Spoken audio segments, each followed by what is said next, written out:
YouTube, and welcome to this episode of the Gunman. So today I'm going to be giving this XC Cobra a flow coat. First time I painted it, we did all the stripes, and then I put a really thick, heavy coat of clear over it, or 2 coats of clear. High solids clear without any reducer in it, but I did warm it up. So you can see there's a little bit of sort of thick orange peel there, but it's not necessarily a bad thing now that we're coming to flow coat it. There's a few little bits of dust and silicone in it, but it's one of those things that in the kind of booth that we're in, and having people in there masking it up, so we had the pinstripe guy, he come out and did all the masking for us. You're sort of just entering and exiting the booth, which isn't really ideal.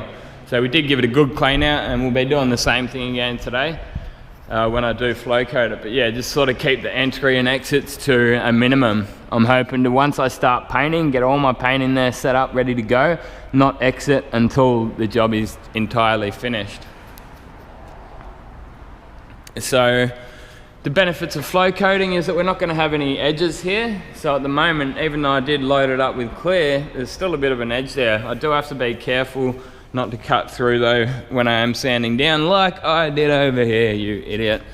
You can just see there it started to show through to the blue, and I still haven't actually 100% sanded that edge out, but this bit here I did sand it out completely, and I didn't end up going through. So from now on, I'm not sure how well you guys can see this. I'm probably just going to leave it just like that, so you can, it's not 100% sanded out, but pick it up with the clear, or even just do a very light hand sand with a bit of 800. So I've just got my Wizzy here, DA orbital sander, interface pad on it with some 500 first. So that's cutting right, all that orange peel right out. I'm going to go over the top of that with some 800. We've got some 800 discs here, and then to do the edges I'll use some 800 on these softback sanding sponges. The Norton are quite good. So I'll obviously spend a bit of time making sure I rub these out a bit better. And we noticed there was a couple of bits around here that the line isn't quite 100% straight. Like you can see down here, that's probably where we want this one to be, whereas it sort of started to kick out a bit. So we'll just sort of tidy that up. I've got my minigun here, and it's another one I got from Spray Guns Direct. It's the ANI R150. It's down there somewhere anyway. And I'll just puff a little bit of white just over there, let that dry, and then re-tack rag the entire car. There's also a little bit of blue.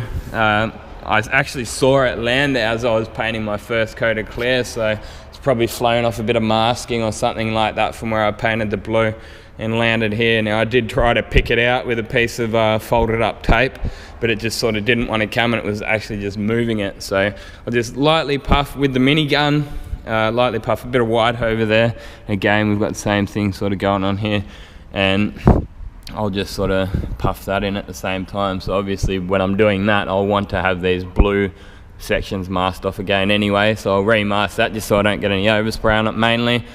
Just very lightly puff a bit there so I don't get an edge here again.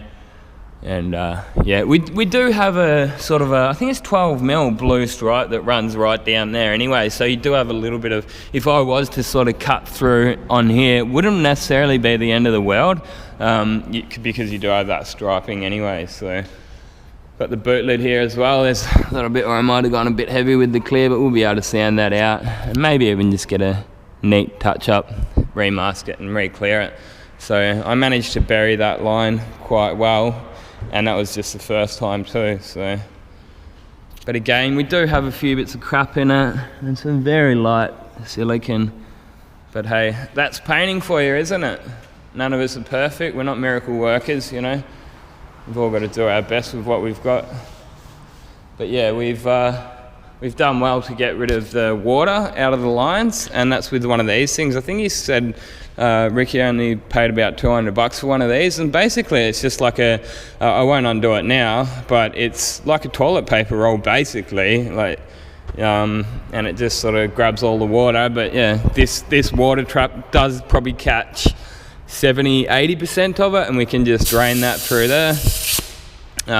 We were getting a little bit of pressure drop though when I was painting this, And I think a big part of that is just that we're going through such a long airline, and then by the time we go in the booth, we're actually losing a bit of pressure.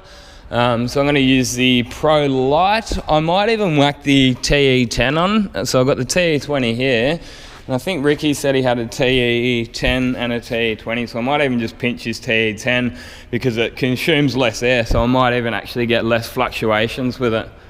The compressor's not going to be working so hard to keep up with that, and it does have very fine atomization.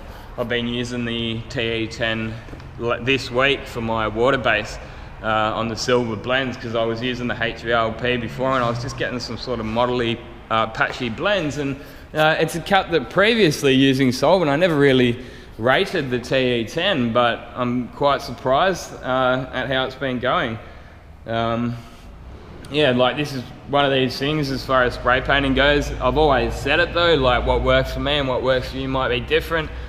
I always do my best to give you guys as much info and not lead you down the wrong track, which yeah, does take me to this. Originally I was actually told it was a XC GT Cobra, but there's no such thing, so it's just actually a XC Cobra.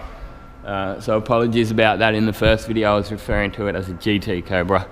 That little bit of red, that'll just sort of sound off, that's on the top. And yeah, anyway, I'll get back to buzzing it down and take you through the rest of the job as I do it.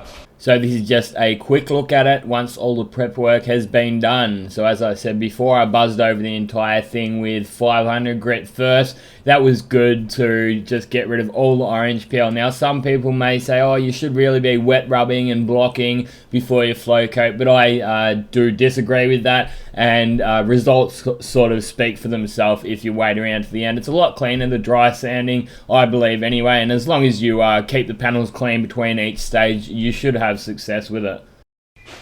Alright, so we got it all masked up. I've puffed a couple of little bits of white here and there, just where those little blue spots were previously. I just made sure I masked up the lower section so I didn't get white overspray on it. I actually did that with the spray booth turned off so that I didn't get my base coat actually floating all the way over to that bonnet, because the air flows down here and out the back there. So I puffed that little bit over here, just in my ANI R150 minigun. I saw another little spot here, and there was actually a couple of little spots that we even just got an art brush, little touch-up brush. There was a little cut through under there, and I just touched that up, and I'll just clear over it, that'll be fine. There was actually another little sort of black bit of a spot there, which I puffed a little bit of colour over too. So we ended up actually lowering the pressure at that regulator down to 75, I think he said. He said that that sort of helps with the fluctuations. I don't really want that when I'm clear coating. And as I said, I've put the TE10 air cap on it. If I start spraying and it's no good, I'll change over to the TE20, but I want to get sort of minimal material on and nice and flat. Again, this one came from Spray Guns Direct too, so awesome gun, the blue GTI Pro Light. So next step is, while my clear is still actually warming up, that's probably about 35 degrees, so nice spraying temperature, so we don't actually have heat in this booth. Yeah, next stage, I'll give the entire thing a tack rag twice, 2, 3, 4, 5 times. It's the last chance you get, you know, just spend a bit of extra time on the tack ragging and hopefully we get it clean. In one of these booths, I'm sort of expecting a little bit of crap in it, but if we can minimise it, yeah, obviously better. Usually when I'm doing a job like this, clear over base, I would sort of start up this end and work with the flow of the booth. But because I'm not doing the base coat stage and I'm just doing the clear coat stage, clear coat sort of stays wet a little bit longer than the base coat will. So I'm thinking I might even actually be better off, because obviously we want the bonnet as clean as possible. So I might even actually clear that first, and then any overspray will actually still be landing on a fairly wet surface. I didn't want to put it up under this fan, because last time I did, and it was like all that air rushing directly onto the wet paint actually started a few little silicone holes and bits of crap landing into it. So yeah, I'm looking forward to this. It's going to be fun. I can't wait to see it with a good coat of clear on it. The clear coat I'm using is a Dulux Auto Speed 2-to-1 HS Clear. And for what it is, it's actually a pretty good quality clear. Yeah, I've been pretty impressed with it. Anyway, I'll get into it, give it a good tack rag, and see you guys on the other side.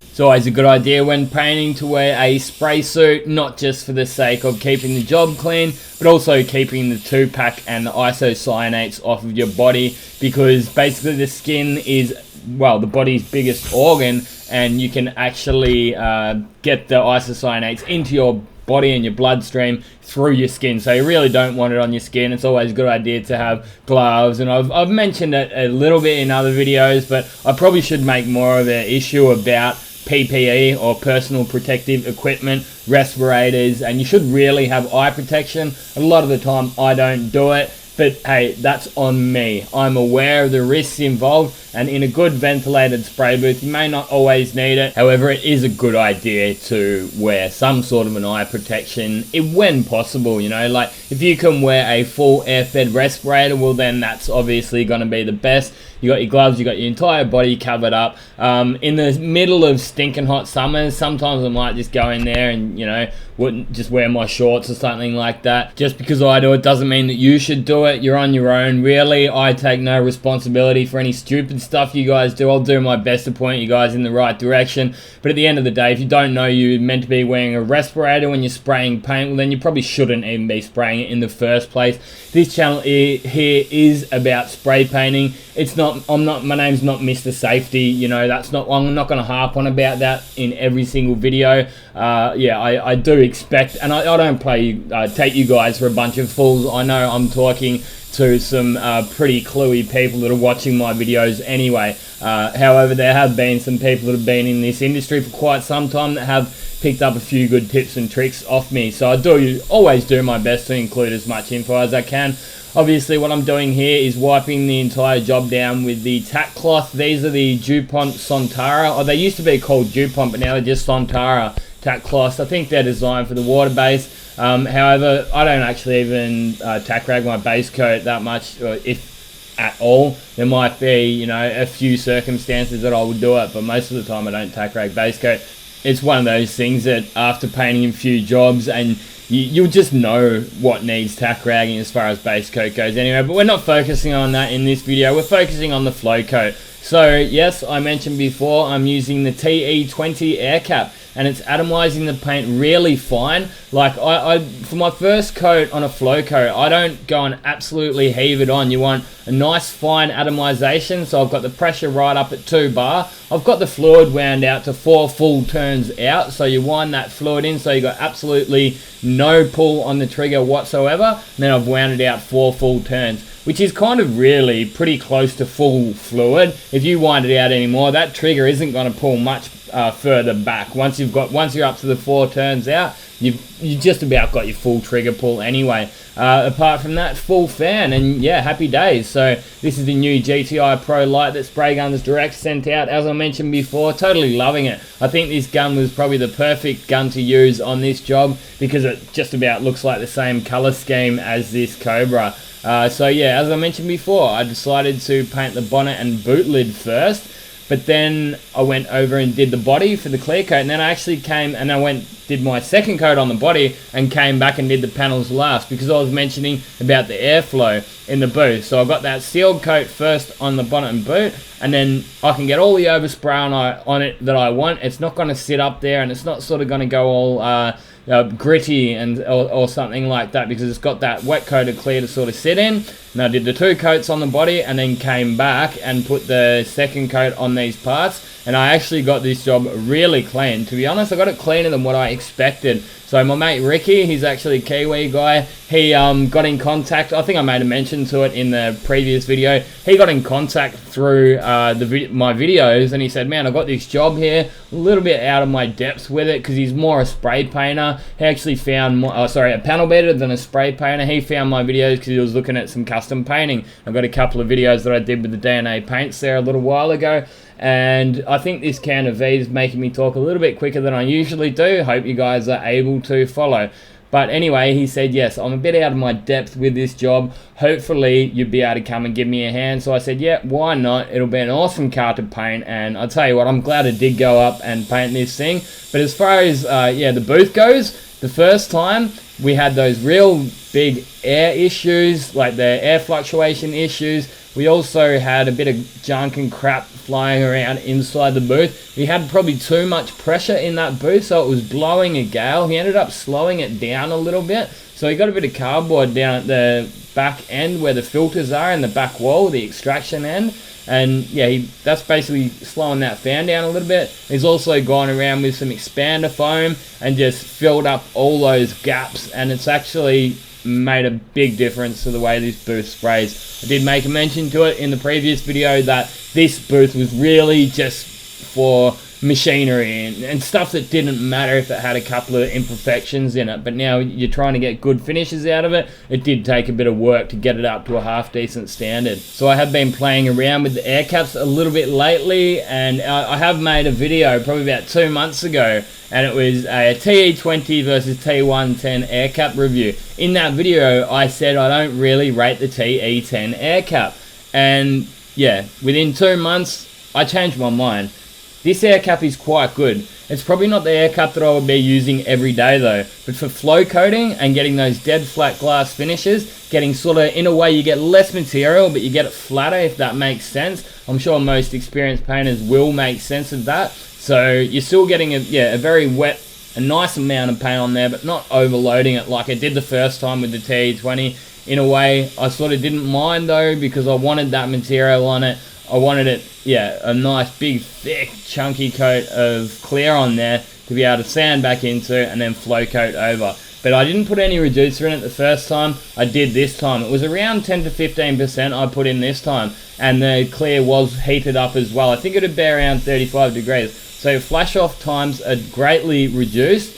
It also helps with runs, so it's not freezing cold here. It's probably about 15 degrees, so it's not even really that cold. But you do have the risk of runs when you're painting in a booth without any heat in it. So yeah, heating the clear up will definitely help cancel out not having the heat in the booth. So that will also help, with the possibility of getting runs and reduce the risk of getting runs. Anyway, it's not going to totally get rid of it. As it turned out, you can barely call them runs. They're just sort of paint build-ups. That sounds like a bit of a nicer term for me. Anyway, just around a couple of the quarter glasses, or around where those quarter windows are. They're tiny little things. They're not big hangers, sort of, through the entire panel. Now, before, when I said I wouldn't go and use this TE10 every day, I meant for clear coat. So as everyday refinishing and matching OEM finishes, and as far as using less paint goes, I'll be using the TE20, and I still do daily when I'm working on automotive smash repairs. But as far as base coat goes, I'm using the Chromax Pro, as a lot of you guys already know, and I've switched over to the TE10, and it's been greatly improving my blends. The way that the metal has been, and the silvers have been laying down a lot nicer with the TE10. I've had to adjust my application methods a little bit. I did have a little bit of training at the very start when I was using the Chromax Pro, but then I must have sort of gone back to some slightly different methods. I wasn't putting that control code on quite 100%, as I was going a little bit too fast. That's probably all I was doing, and just hold that gun right back and you just let it drop right on, and very tight overlap, and you'll reduce the risk of getting model. And using the TE10 air cap will actually also help with atomization. It's going to atomize it a lot finer. A lot of you guys have probably seen some of the videos where I've actually set the 3 different DeVilbiss air caps side by side, and you'll be able to see that the holes that the air comes out of are a lot smaller. So that's obviously,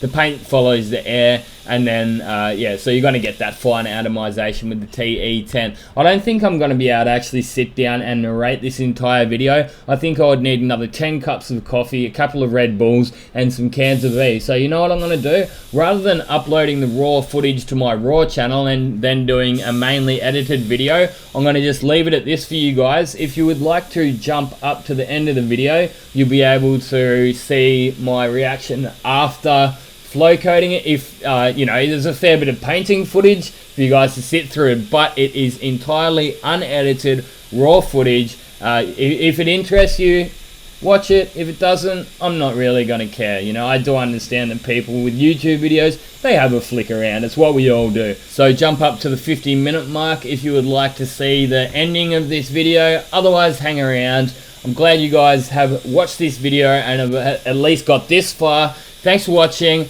This has been another, and still is, another Gunman production.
God damn it.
That's fucking Flickr, bitch!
more like it.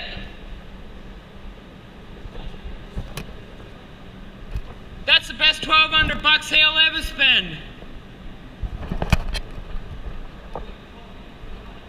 Huh?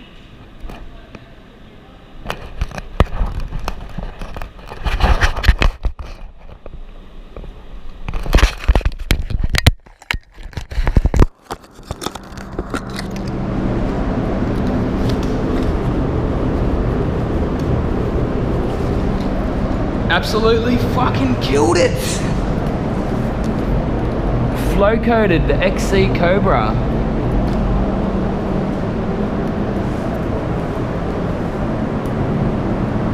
Have a look at that roof. It's so clean. The depth we've got out of it.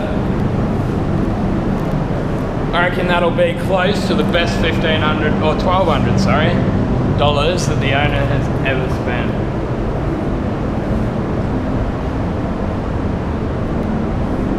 Have a look at that. Oh, the goddamn bonnet, but I should be pissed off after what happened to the bonnet, but I'm kind of not really after looking at the rest of it. Even that boot lid, that's amazing. Look at the depth we've got out of that. Oh yeah, there's a couple of bits of D-nibs here and there, but all in all, that's clean. You'd struggle to get a clear over base job that clean without flow coating it. Yeah, I mean, I have done it before, but yeah, with this bonnet, I think it must have been as I just topped up with clear. I actually didn't even see it happen, but sometimes if you fill the pot right up and then you tighten the lid, it'll actually squirt out with a bit of paint if there's too much in there. I reckon that's what happened here. God damn it. It may even be able to be polished out because it was after the first coat of clear.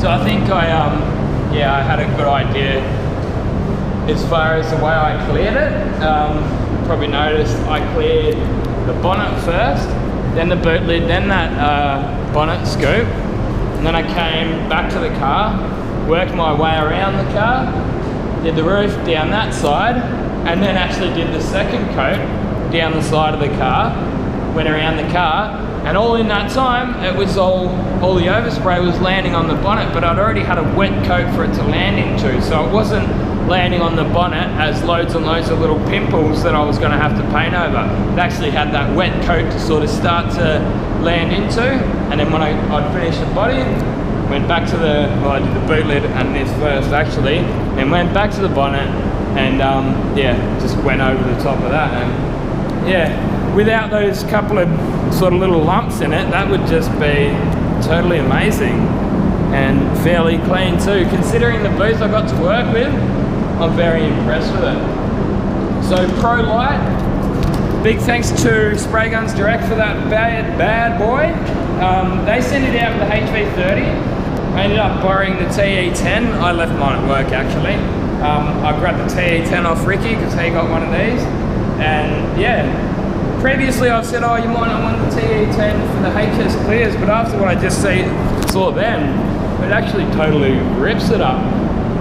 It was on the thinner side though, because I did heat the clear up, and I did thin it down, probably around 10%. So how much clear did I use all up? It was around 4 litres mixed with the hardener.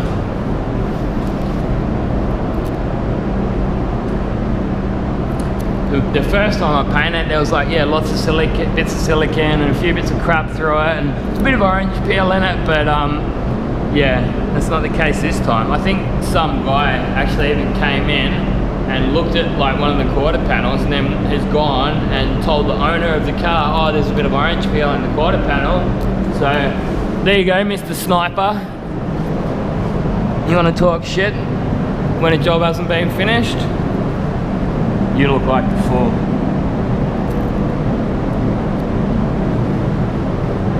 Plus, I'd like to see him do better anyway.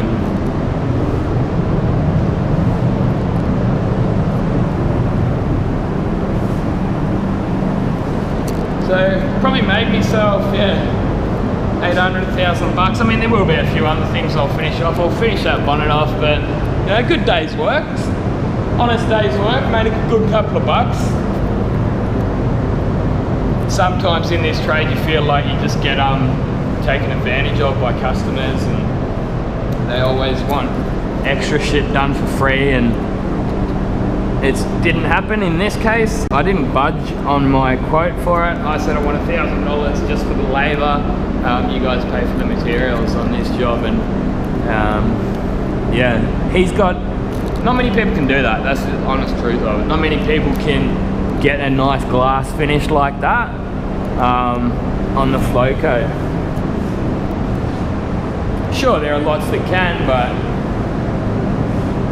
it takes sort of a lot of experience and yeah, a bit of know-how to get a finish like that. There's not much to polish in it, there really isn't. Oh yeah, we got it there, a little bit of a run there. It's all good, that'll polish out. It'll come out in the wash, as they say. But that's already starting to tuck straight off, which is a good thing because you don't want it to stay wet for so long. It's just gonna, yeah, raise the risk of sort of bits of crap landing in it, silicone holes opening up. Anyway, I'll have to take a few pics for the Facebookers and Instagrammers and see you guys on the other side. Let's just have another bit of a walk around and have a look at that paint job. It's amazing, just admiring.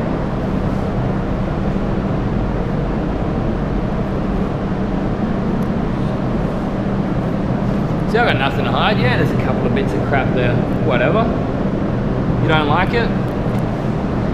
It's this is spray painting. A little bit of a silicone hole there. We might be able to dab that with a bit of clear, sand it back, polish it up.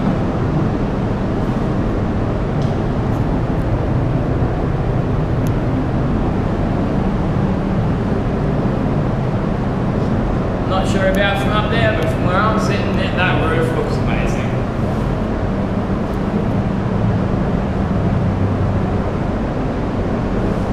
So it turned out that I didn't even end up fixing up this line here because the pinstriper came out during the week and said that he's happy that he can actually pick that up with that stripe I was telling you about, that light blue stripe that runs down there.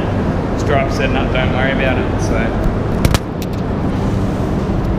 again, there's another little bit down here, like there. I cut through and I'm like, oh, god damn it. But you know what? I'm just gonna leave it because that stripe will actually definitely pick that up. Not an issue at all. No biggie. Oh, here we go. What do we got here?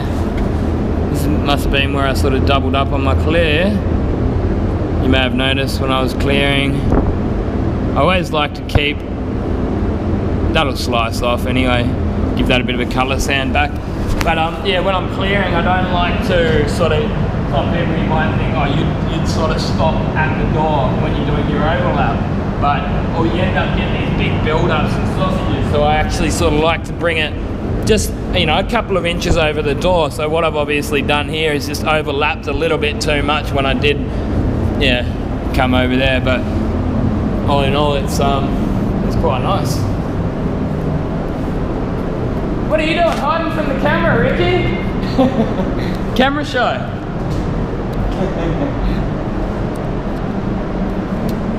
Anyway, I'll leave it at that for this vid. Gunman out.